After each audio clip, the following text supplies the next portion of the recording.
सबको प्रणाम। राम राम। दुनिया में कोई नहीं अपना। इस दुनिया में, इस संसार में किसी का कोई है नहीं। और त्रिया चरित्र पार्ट 4। गुरु राजेश्वरानंद जी का शिष्य था चेला अवनीश,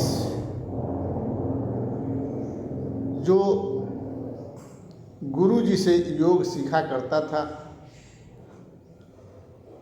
अवनीश योग करने में निपुण हो गया, यहाँ तक कि सांस रोकने में भी निपुण हो गया। सांस घंटों घंटों रोक लेता था और योग इतना सुंदर करता था जिसका कोई हिसाब नहीं।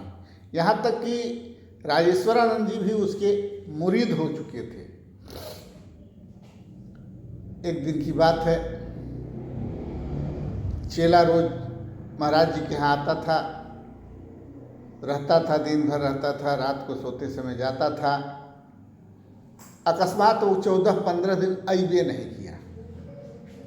जब नहीं आया तो गुरु जी को चिंता हुई कि हमारा अवनीश चेला कहाँ चला गया। बड़े चिंता में पड़ गए। तब तक 16वें दिन वो टपक गया, पहुंचा, गुरु जी के पैरों में पड़ा तो शरीर में रंग वगैरह लगे थे, चमक थी। गुरु जी ने पूछा, अरे चेला जी, अरे अवनीश जी क्या हुआ, क्या बात है, आज बहुत अच्छे लग रहे हैं। उसने हंसते हुए कहा, हे महाराज जी, हमारी शादी हो गई। शादी हो गई? तूने शादी कर लिया और हमें बताया तक नहीं। राजेश्वरानंद जी अचंभित हो गए। फिर उन्होंने कहा कि अरे अवनीश, तूने तो बड़ा गलती कर दिया। तुम योग जानता था, तुम इतने बड़े अच्छे महात्मा थे और तूने शादी कर लिया। ठीक है, कोई बात नहीं। तो अवनीश ने हंसते हुए कहा, गुरुजी, आपने शादी नहीं न किया इसलिए उसका आनंद नहीं जानते हैं। हमने शादी किया, हमारी पत्नी इतनी अच्छी है, इतनी अच्छी है कि हमारा पैर धोकर चरणामृत पीती है और बिना पैर दबाए, बिना सबको सुलाए, बिना सबको खिलाए खाना नहीं खाती है। बहुत ही सुंदर है, बहुत ही धर्मात्मा है, बहुत ही पति परमात्मा है। वो हमें भगवान से भी ज़्यादा मानती है, पूजती है। बात सुनकर गुरुजी अचंभित हुए। गुरुजी को वर्षों का अनुभव था। उन्होंने कहा कि बात तो सही कह रहे हो, पत्नी तुम्हारी तो आज्ञाकारी है, बहुत सुशील है, सुंदर है। जो तुम्हें हमसे दूर कर दिया वो सुंदर हो ही सकती है। और हंसा और मुस्कुराया। हाँ गुरुजी, बिना पैर दबाए सोती नहीं है, बिना खिलाए खाती नहीं है, हमारे सर में तेल लगाती है, शरीर में साबुन लगाती है, एकदम हमारे पैर को धो धो कर पीती है। जब तक मैं घर नहीं जाता हूँ तब तक वो सोती नहीं है। मतलब तरह तरह की बड़ाई अपनी औरत का करने लगा। गुरुजी सुनते रहे, सुनते रहे, सुनते रहे। गुरुजी ने कहा कि ठीक है बेटा जी, आपने सांस रोकने की तो कला है, तो मैं एक मंत्र बता रहा हूँ, उसको तुम पूरा करो। तो उन्होंने कहा कि ठीक है। तो उन्होंने उसके कान में कहा कि तुम मरने का नाटक करो अपने सांस को रोककर। उसने कहा कि क्यों? अतः इससे पता चल जाएगा कि इस संसार में, इस जग में तुम्हारा अपना कौन है और पराया कौन है। उसने कहा कि ठीक है। गया और जा कर के, जैसे पहले तो खपड़ेल की मकान होती थी, उसमें धरण होता था, उसमें बांस बल्ली होते थे। वो जो करने के बहाने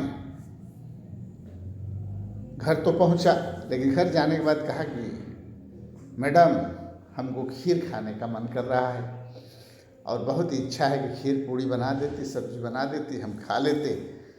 तो उसने कहा इसमें क्या है स्वामी, हम अभी बनाते हैं।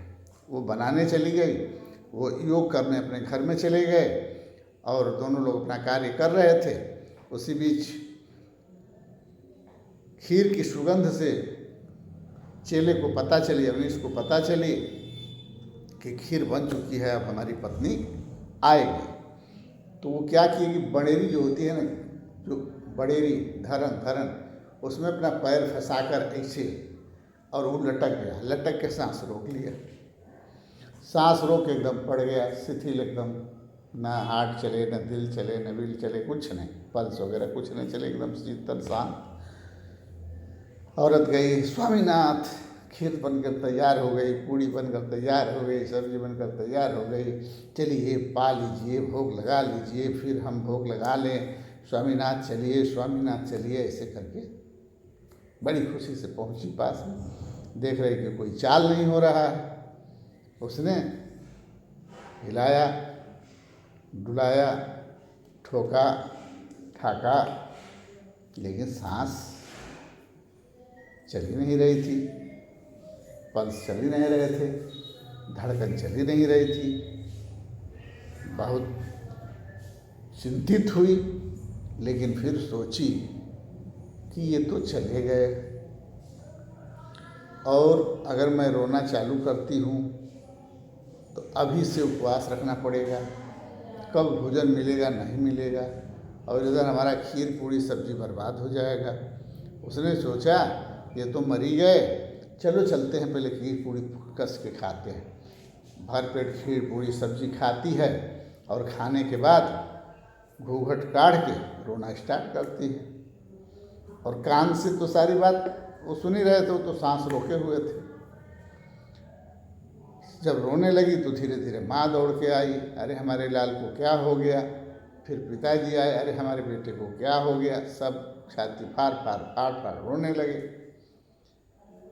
फिर गांव समाज के लोग आ गए, रिश्तेदार आ गए, बहनोई आ गए, सार आ गए, सभी लोग आ गए।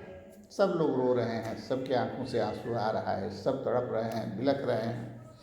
लेकिन वो अपना सांस रोके हुए कभी कभी मौका देखता था तो सांस ले भी लेता था। पड़ा हुआ था, लोग उसको किसी न किसी तरह से उस बड़ेरी से उतारे और उतार करके उनके लिए मजल बनाने लगे। मजल पर लेटा दिए। फिर इस बात की खबर गुरुजी तक पहुंची, क्योंकि खेला तो गुरुजी का ही था, वो तो जानते ही थे। गुरुजी पहुंच गए तो कहे कि अरे यार, चेला हमारा चला गया। सब लोग छाती फाड़ के रो रहे थे, सब लोग अपने सीने को पीट पीट के रो रहे थे। गुरुजी ने कहा कि अगर आप लोग चाहेंगे तो इनकी जान बच सकती है, लेकिन उनके लिए कुछ करना होगा। सब दौड़ के उनके पैरों पर गिरे, गुरुजी बचा लीजिए, गुरुजी बचा लीजिए, गुरुजी बचा लीजिए। उन्होंने कहा कि देखिए, दूध लाइए और मैं एक उपाय करता हूँ, शायद बच जाए, न बचे तो भाग्य से। तुरंत दूध मंगाए और दूध को के शरीर के चारों तरफ ऐसे घुमाते घुमाते 7 बार घुमाए, और उसके बाद कहे कि ये जो दूध है इसको जो पी लेगा तो वो इनकी जगह पर मर जाएगा और ये जिंदा हो जाएंगे। तो हुआ कि ये काम किसके साथ किया जाए। तो पहले बाप को बुलाया गया। बाप से कहा गया कि ये दूध पी लो तो मर जाओगे, ये जिंदा हो जाएंगे। बाप ने कहा कि भैया, गुरुजी, हमारी उम्र कुछ दिन बची है, इसे जी लेने दीजिए, हमें क्यों मारना चाहते हैं। वो तो जाना था, चले गए, अब हमको भी मार कर आपको क्या मिलेगा। फिर वो दूध का कटोरा उनकी माँ के पास पहुँचा। माँ ने कहा, हमारे पति देव जिंदा रहेंगे और मैं मर जाऊंगी तो इनकी सेवा देख रेख कौन करेगा, इसलिए हमें भी रहने दिया जाए।